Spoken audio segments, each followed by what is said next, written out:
So it is compressor day. We've got a burnt out 410A compressor we're going to be replacing. This guy's the culprit. Looks like it's a nasty one too. So I don't know what we're getting into. I went ahead and brought a new compressor contactor, and then also brought a new TXV high acid suction dryer, high acid liquid dryer. And we're just gonna see what happens. Don't know. It's a new customer, so I really don't know what I'm getting into. So see what we can show you guys.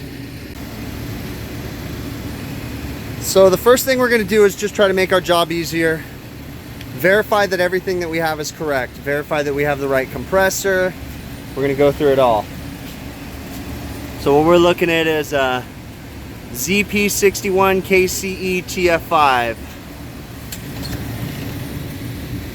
Looks like we're correct. 3-phase 208, that's correct. So compressor's good. I already confirmed the TXV. TXV's good. So now we're just going to disassemble. Now we can make this easier because if you look at this job, I got to put a suction dryer in here, and I'm going to put that suction dryer right here. So with that being said, why not cut the line up there, unbraze it, then I got a lot more room to work in there while I'm putting the new compressor in. See? Try to make it easy on yourself. You know, same thing on the discharge line. If we can go ahead and cut that maybe back where there's a coupling or something, we'll do so. If we can, we'll see. I'm going to take this panel off so that way we can get in here and work. And I'll do the same thing in there where the TXV's at. We'll take panels off, screws out, and just kind of try to stay cool. It's hot out here today. I got a nice little sunshade up, radio, and basically my whole van. You know, I brought an ice chest up here too with some waters and some cold pizza for lunch. You know, it's the little things that make this job go easier. Yes, it took me a few more minutes to bring all this stuff up. You know, I do have a helper here doing something else today too, so he'll be up here working with me. But you know, it does help to bring all this stuff up and bring little extras. You know, yeah, a radio, you know, that's a nice luxury. Yeah, an easy up, that's a nice luxury. Same thing with the ice chest. But you know what? It's actually going to make me more productive. So, you know, yeah, it may take an extra few minutes, and it seems like, oh man, just get the job done. You know, I see some of these people posting on Facebook that a compressor should take you freaking 4 hours. Hey, guess what? That's great if it takes you 4 hours. It doesn't take me 4 hours. I'm not working like that. I bid this to my customer as 2 guys 8 hours. I really don't think it's going to take that long, but hey, I've got the room. And it's not like I'm working slow. I'm just working smart, and I'm doing things properly. So take your time, do it right, and then, you know, we can find some problems. I also had to give myself a little wiggle room because I don't know what made this compressor go bad. Obviously, we're gonna have to turn it on and find out. We may find other things wrong too. Now, doesn't that make it look a little bit easier? Got access to the discharge line nice and easy. Got access to my TXV and my liquid dryer. So work smarter, not harder, guys. So I got the compressor refrigerant lines out of the way. Like I said, I just pulled them off as pieces. You know, I got a header right here for the suction, header for the discharge. And then we're gonna slowly start putting the compressor back in there. Always have your safety devices. You should have a fire extinguisher up here. And then you should always have a wet towel with you too. Just, you know, just to be safe, just in case, you never know. I don't know about you guys, but when you, if you can't have a fire extinguisher too, you know, a water hose is also acceptable, which you usually have on the roof. But I don't know about you guys, but a lot of times I'll find oil trapped in discharge loops and stuff, and then when you light your torches, it'll shoot a little flame out of there. And you know, if you're in a confined space or something, that could be a problem. Especially if you come upon a system that someone has put natural refrigerants in, you could have a problem with it, or some of those blends that have hydrocarbons in them too. That could be a problem, you know, because they're flammable. So just always want to be careful. And a small little tip is sand your fittings before you pull the rubber plugs out.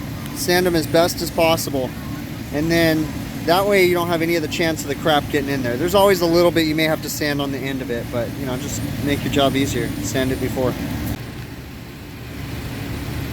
So one of the things you want to pay attention to when you're taking the compressor out, and the whole time you're doing this job, is you're trying to find the reason why this compressor failed in the first place.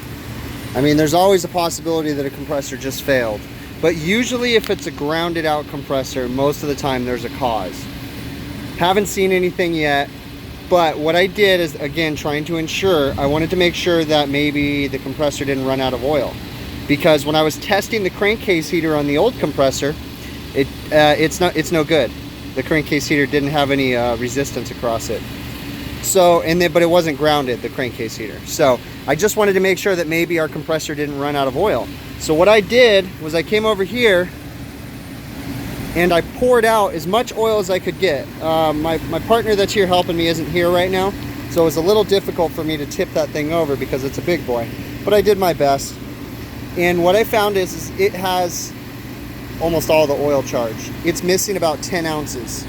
I think it calls for 56 ounces, and I think I pulled 46 ounces out of it. I really don't doubt that there's more oil in that compressor. It's just really difficult for me to manipulate it and tip it over correctly. But just to be safe, I am going to go ahead and disconnect the condenser coil, and we're gonna blow the condenser coil out with nitrogen, make sure we don't get any oil blowing out of that. And then we'll also do the same when we get the TXV out. We'll blow the evaporator out and make sure that we're not pushing any oil out of the evaporator also.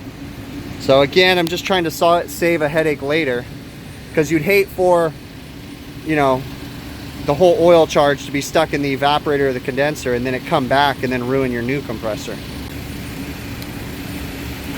So what we did was we cut the lines everywhere we could and we flushed everything out. Nitrogen, and we used the little RX11. Now I know they say not to use chemicals, but you know what, this was a bad thing and we had to. So I was very careful not to use it in the places where it could get stuck. I was confident I used it in the condenser, but I was confident I only used a little bit, and I was confident that it came back out, the liquid. I did not use it in the evaporator because I know I'm not going to be able to get it all out of the evaporator. So we flushed the evaporator with just nitrogen. Nothing really came out of the evap. We're just kind of mocking everything up right now, getting ready to weld. We're going to do a nitrogen purge while we're brazing. And that's pretty much it. So we're just kind of moving along nice and slow.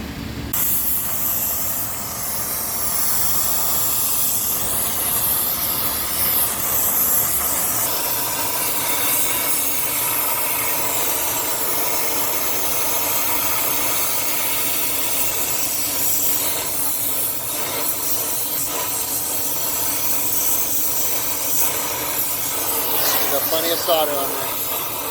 Bring the heat around. You might have to put just a little bit to get it to flow. There you go. Keep moving your tip.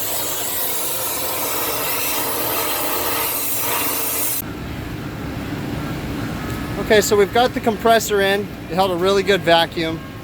Got it down to about 400 microns and it held, so we're good.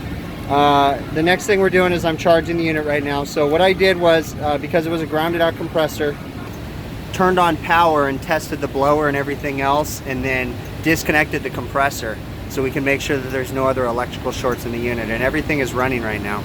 So the next step is to go ahead and put the compressor into the picture and see how it runs. So the system is running. The compressor was running backwards, so I had to reverse the rotation. We also changed the compressor contactor back in there too, just because. Cheap insurance. As far as the suction dryer goes, it has about a 2 psi drop across it.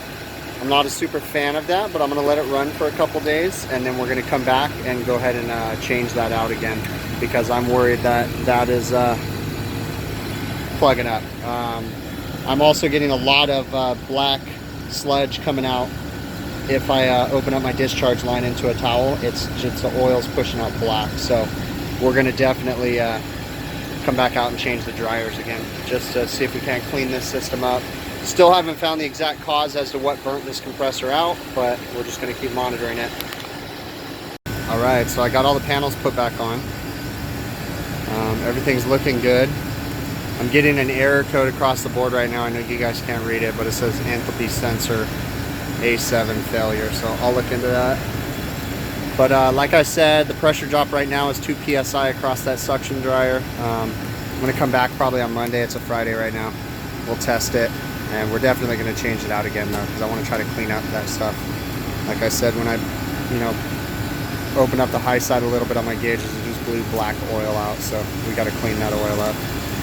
Other than that, everything's looking good. I'm just putting it together, and we're just rinsing some other coils off right now.